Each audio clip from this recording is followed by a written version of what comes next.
Futures on the US stock indexes are growing as Wall Street is anticipating Janet Yellen's testimony. The US dollar index is trading in the red against a basket of major currencies, including the Canadian dollar.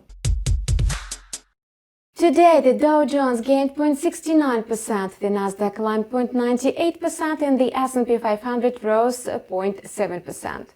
The US benchmark stock indexes perked up as Wall Street investors are anticipating a testimony of US Treasury Secretary nominee Janet Yellen at the Senate Finance Committee. She is widely expected to speak on extra fiscal stimulus, which should be approved by Congress. Perhaps Janet Yellen will drop hints that the domestic economy will face a tougher challenge in case Congress rejects the budget stimulus bill worth $1.9 trillion proposed by Joe Biden. On top of that, market participants are closely monitoring reports on corporate earnings. Before opening of US trading floors, investors will get to know financial reports by large banks like Goldman Sachs and Bank of America. In this context, the US dollar was losing ground against the euro. The US dollar index dropped 0.36% to trade at 90.43. The greenback has given in to its Canadian counterpart, having shed 1.12%.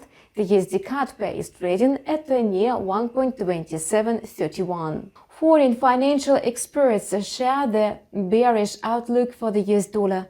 It will hardly be able to win back most of the losses incurred in 2020.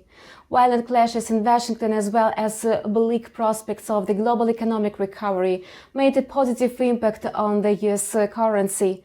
Political jitters and rampant rates of coronavirus cases encouraged market participants to buy the US dollar in early January, thus inflating its value.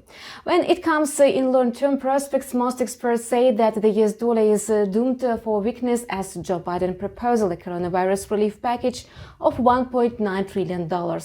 In other words, the dovish monetary policy of Democrats means massive cash injections into domestic businesses and households. That's all for today. We keep monitoring the financial market situation. Subscribe to our channel and see you tomorrow.